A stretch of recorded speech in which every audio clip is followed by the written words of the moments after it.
محمد رسول الله. Alhamdulillah, alhamdulillahi rabbil alamin, alladzi khalaqal mauta wal hayata liyabluwakum ayyukum ahsanu amala, wa huwal azizul ghafur. Asyhadu an la ilaha illallah wahdahu la syarikalah, wa asyhadu anna Muhammadan abduhu wa rasuluh. Allahumma shalli ala Muhammad wa ala ali Muhammad kama shallaita ala Ibrahim wa ala ali Ibrahim, wa barik ala Muhammad wa ala ali Muhammad kama barakta ala Ibrahim wa ala ali Ibrahim innaka Hamidum Majid. Ya ayyuhalladzina amanu taqullaha haqqa tuqatih wa la tamutunna illa wa antum muslimun.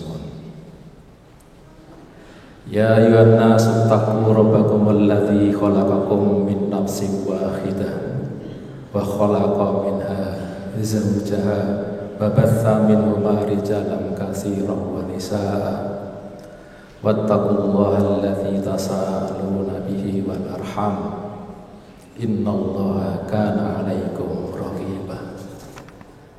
Qala Allah ta'ala a'udzu billahi minasyaitonir rajim. Al-yawma nahtimu ala afwahihim wa tukallimuna aydihim wa tashhadu arjuluhum bima kanu yaksibun. Amma ba'd. Hadirin jamaah salat Jumat yang dirahmati Allah Subhanahu wa taala. Marilah kita bersama-sama bersyukur kepada Allah Subhanahu wa taala karena pada saat ini kita masih mendapatkan kenikmatan yang sangat besar dari Allah Subhanahu wa taala. Dan kenikmatan yang terbesar adalah kenikmatan yang berupa iman, Islam, dan ketakwaan yang masih ada pada diri kita masing-masing. Dan kenikmatan tersebut seharusnya kita pelihara, kita pupuk, kita pertahankan hingga hembusan nafas kita yang terakhir, sehingga kita diwafatkan oleh Allah Subhanahu wa taala dalam keadaan yang terbaik, yaitu keadaan husnul khotimah. Dan itu merupakan cita-cita dan harapan kita yang paling tinggi yang patut kita minta kepada Allah Subhanahu wa taala.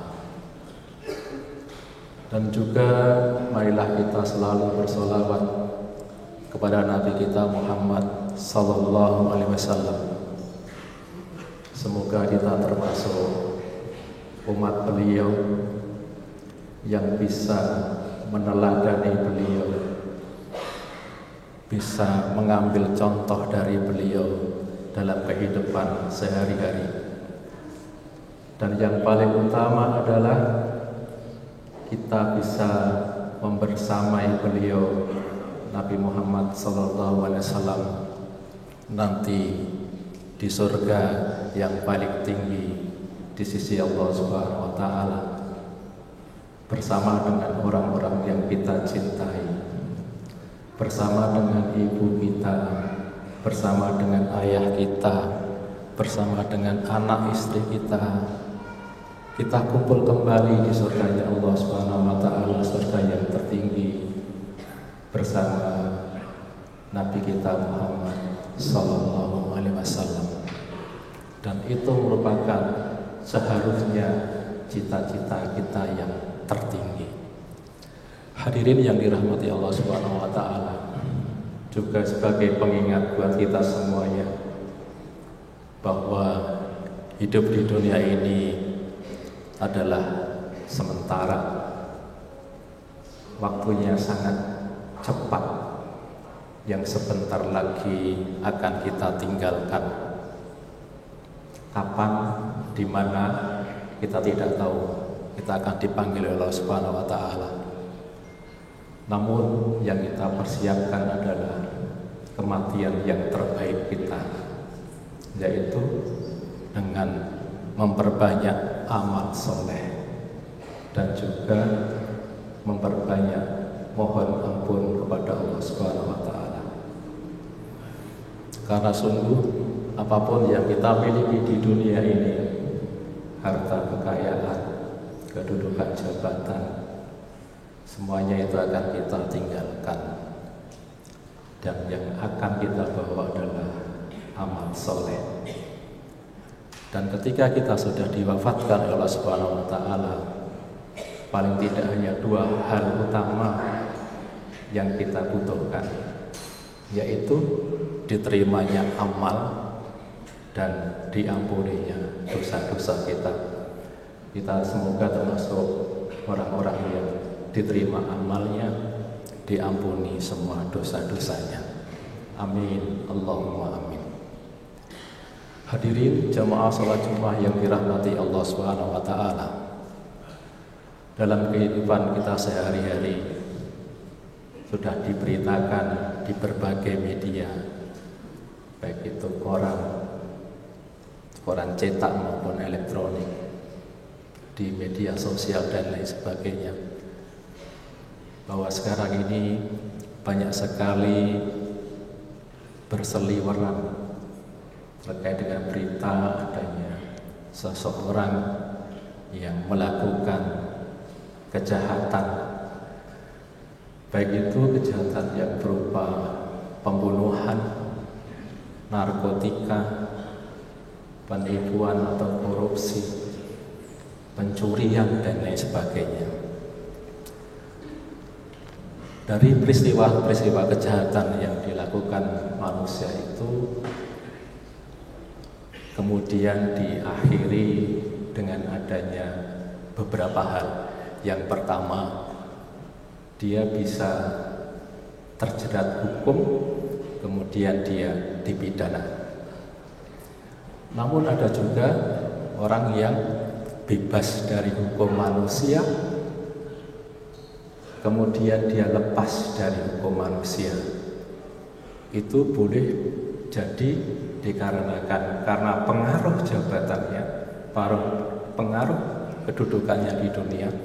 Mungkin dia seorang jenderal atau mungkin dia mempunyai jabatan tertentu, kemudian dia bebas, atau dia bisa dikurangi hukumannya karena dia mempunyai kedudukan, dia mempunyai harta, kemudian dia mempunyai seorang pembela hukum yang handal, sehingga fakta-fakta hukum itu bisa diubah, sehingga seseorang itu sesungguhnya hukumannya seharusnya berat, namun dia bisa diringankan, dan itu adalah hukuman dunia.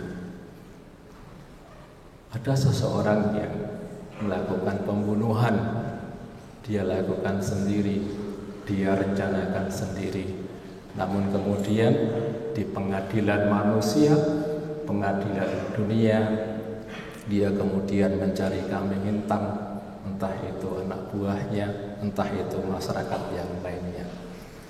Ini adalah fenomena yang ada pada lingkungan kita saat ini. Sekali lagi, itu adalah pengadilan dunia. Pengadilan dunia bisa dimanipulasi, pengadilan dunia bisa diatur, pengadilan dunia bisa lemah karena para penegak hukumnya mempunyai kelemahan sebagai seorang manusia. Mungkin dia memang lalai, lupa, atau memang dia tidak memahami substansi dari permasalahan tersebut. Yang patut kita renungkan adalah manusia boleh bebas dari jeratan hukum di dunia.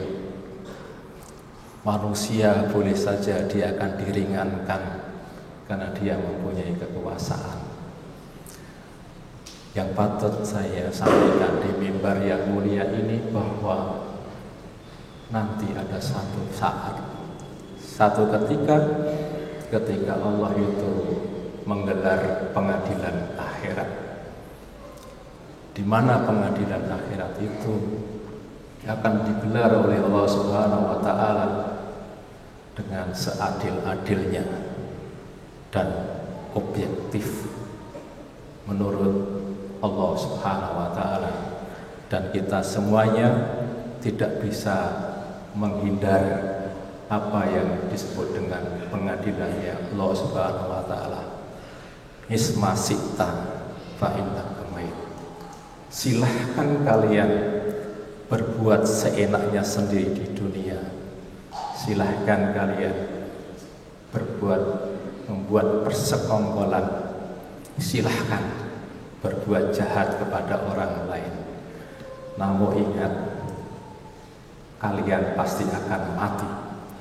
Dan ketika kita sudah mati, itu adalah titik awal dari kita untuk mempertanggungjawabkan apa yang telah kita lakukan di dunia ini. Hadirin yang dirahmati Allah Subhanahu wa taala, sungguh semua perbuatan kita akan dimintai pertanggungjawaban oleh Allah Subhanahu wa taala, sebagaimana disampaikan oleh Allah Subhanahu wa taala di surat Al-Isra ayat 36. Inna sam'a wal basara wal fuada kullu ulaika kana anhu mas'ula. Sesungguhnya pendengaran, penglihatan, dan hati, semuanya itu akan dimintai pertanggungjawaban oleh Allah Subhanahu wa taala. Apa yang kita dengar, apa yang kita sampaikan, apa yang kita tulis, apa yang kita batinkan, semuanya itu akan dimintai pertanggungjawaban oleh Allah Subhanahu wa taala nanti di yaumul hisab. Maka dari itu bertakwalah kepada Allah Subhanahu wa taala. Kemudian yang kedua yang patut kita renungkan adalah semua perbuatan kita akan dibalas oleh Allah Subhanahu wa taala. Kebaikan yang kita lakukan akan dibalas kebaikan Allah Subhanahu wa taala. Tentu saja terkait dengan kebaikan ini akan dibalas dengan berlipat ganda karena Maha Pengasihnya Allah Subhanahu wa taala. Namun demikian, kejahatan, dosa yang kita lakukan di dunia ini juga akan dibalas keburukan oleh Allah Subhanahu wa taala sesuai dengan kadarnya, dan itu merupakan wujud kasih sayang Allah kepada kita semuanya. Allah mengatakan di surat Ibrahim ayat 51, A'udzu billahi minasyaitonir rajim. Liyajziyallahu kulla nafsin ma kasabat innallaha sari'ul hisab. Agar Allah memberi pembalasan kepada tiap-tiap orang terhadap apa yang ia usahakan. Sesungguhnya Allah Maha cepat hisabnya. Surat Ibrahim ayat yang ke-51. Hadirin yang dirahmati Allah Subhanahu wa taala, pada hari perhitungan yaumul hisab, setiap amal dan usaha akan dihitung dengan sangat cepat oleh Allah Subhanahu wa taala tanpa kesulitan dan kesusahan, dan semuanya itu akan dibalas dengan seadil-adilnya. Kalau di dunia dia belum mendapatkan keadilan, maka di akhirat Allah memutuskan seadil-adilnya. Pada hari itu manusia tidak bisa menghindar dan melarikan diri. Kalau sekarang hukum dunia bisa melarikan diri jerat-jeratan hukum, dan terbukti ada satu tokoh dia terlibat korupsi, kemudian dia melarikan diri, sampai sekarang dia tidak ditemukan. Namun nanti dia akan sembunyi di mana? Di yaumul hisab, di mana pengadilan Allah Subhanahu wa taala akan digelar. Kemudian pada saat itu tidak ada hubungan kekeluargaan lagi, tidak ada nepotisme. Allah berdiri sendiri Dari itu hati-hatilah kita semuanya terhadap pengadilannya Allah Subhanahu wa taala, yang mana itu pada saat itu tidak ada lagi gunanya kekayaan yang kita miliki, tidak ada gunanya jabatan yang kita miliki, tidak ada gunanya kedudukan yang kita miliki, karena Allah akan memutuskan dengan objektif dan seadil-adilnya. Pada saat itu tidak ada lagi persekongkolan antara polisi, jaksa, pengacara, dan hakim. Sudah tidak ada lagi persekongkolan, namun adanya Allah yang maha adil, maha bijaksana, memutuskan segala sesuatu. Hadirin yang dirahmati Allah Subhanahu wa taala. Dan yang patut kita renungkan adalah dalam kesendirian kita, kemudian dalam kita itu melakukan persekongkolan untuk melakukan satu kejahatan, entah itu korupsi dan lain sebagainya, ingatlah bahwa Allah itu maha mengawasi dan menjaga kita semuanya. Innallaha kana alaikum raqibah. Sesungguhnya Allah selalu menjaga dan mengawasi. Surat An-Nisa ayat yang pertama. Allah mengawasi, Allah mencermati isi hati kita, membalas perbuatan setiap manusia. Allah maha memelihara, tidak samar baginya suatu apapun, melihat segala gerak-gerik makhluk termasuk kita manusia dan mencatat perbuatannya. Hadirin yang dirahmati Allah Subhanahu wa taala,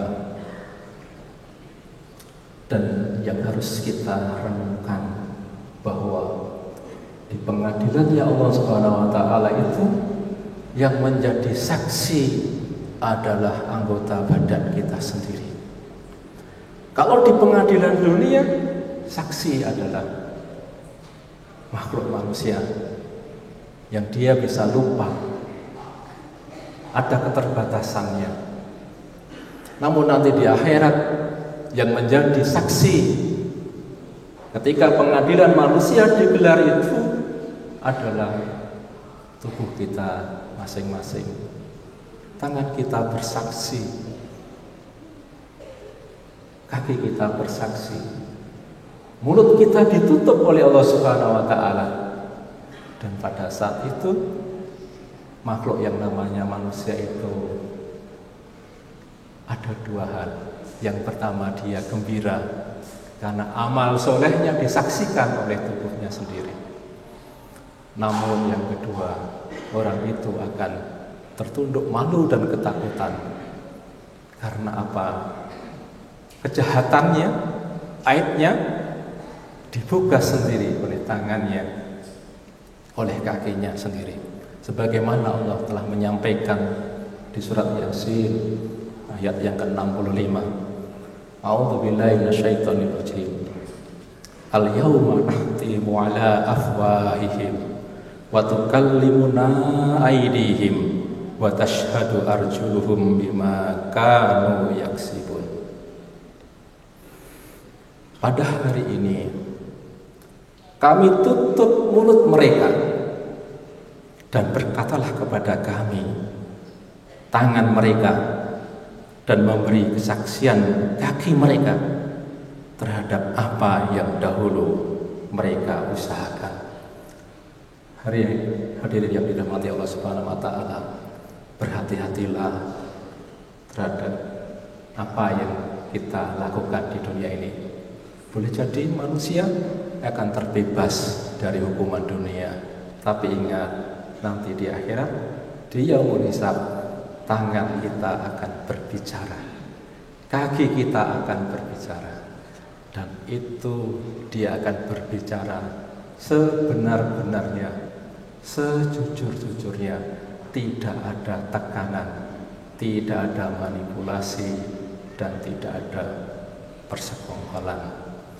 Hadirin yang dirahmati Allah Subhanahu wa taala. Dengan demikian, apa yang harus kita lakukan? Yang pertama, kita mestinya selalu bermuhasabah, introspeksi diri. Apakah kita ini termasuk golongan manusia yang menebarkan kebaikan ataukah keburukan? Kalau kita termasuk bagian orang yang selalu berbuat dosa dan ternyata kita belum mendapatkan dari hukuman di dunia ini, maka segeralah bertobat kepada Allah Subhanahu wa taala. Sungguh sebesar apapun dosa yang kita lakukan, maka rahmat Allah itu lebih besar dari dosa yang kita lakukan. Insya Allah kita akan diampuni oleh Allah Subhanahu wa taala ketika kita sungguh-sungguh mohon ampun kepada Allah Subhanahu wa taala. Kemudian yang kedua, kalau kita melihat kondisi yang saat ini terpampang di media bahwa memang betul-betul saat ini terjadi carut marut terhadap seseorang untuk mendapatkan keadilan, maka yang paling utama yang kita lakukan adalah jaga lisan kita, jaga tulisan kita. Jangan sampai kita melihat sesuatu yang tidak baik, malah justru kita mencemooh, menghina, kemudian kita menghujat yang tidak pada tempatnya. Karena sungguh apapun yang kita lakukan, hujatan kita, cemoohan kita, penghinaan kita kepada pihak lain, sesama kita, walaupun dia itu orang yang berbuat salah, itu semuanya juga akan dimintai pertanggungjawaban oleh Allah Subhanahu wa taala. Dan kemudian yang ketiga yang harus kita lakukan adalah kita menjaga hati kita. Kita harus tetap optimis bahwa masih banyak orang yang baik, masih banyak orang yang soleh. Dan oleh karena itu, marilah kita berupaya menjadi bagian golongan orang yang baik dan selalu beramal soleh. Fastabiqul khairat wastaghfiruhu innahu huwal ghafurur rahim.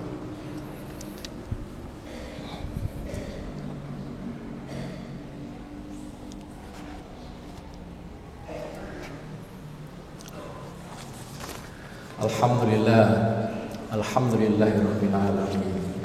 Wa bihi nasta'inu ala umuri dunya waddin. Asyhadu an la ilaha illallah wahdahu la syarika lah. Wa asyhadu anna Muhammadan abduhu wa rasuluh.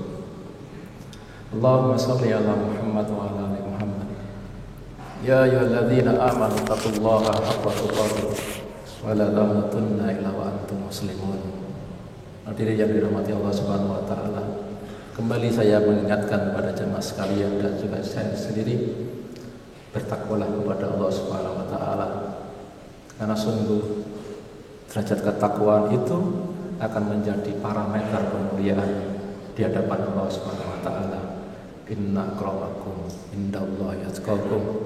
Semoga kita termasuk golongan yang selalu dibimbing oleh Allah Subhanahu wa taala, diberi hikmah oleh Allah Subhanahu wa taala, sehingga kita selalu dalam jalan ketakwaan, jalan selamat, jalan kemuliaan. Dan kita selalu berdoa kepada Allah Subhanahu wa taala, semoga kita diwafatkan oleh Allah Subhanahu wa taala dalam keadaan husnul khatimah. Dan mari kita berdoa kepada Allah, semoga doa-doa kita dikabulkan oleh Allah Subhanahu wa taala dan dicatat sebagai amal kebaikan. A'udzu billahi minasyaitonir rajim. Bismillahirrahmanirrahim. Alhamdulillahirabbil alamin.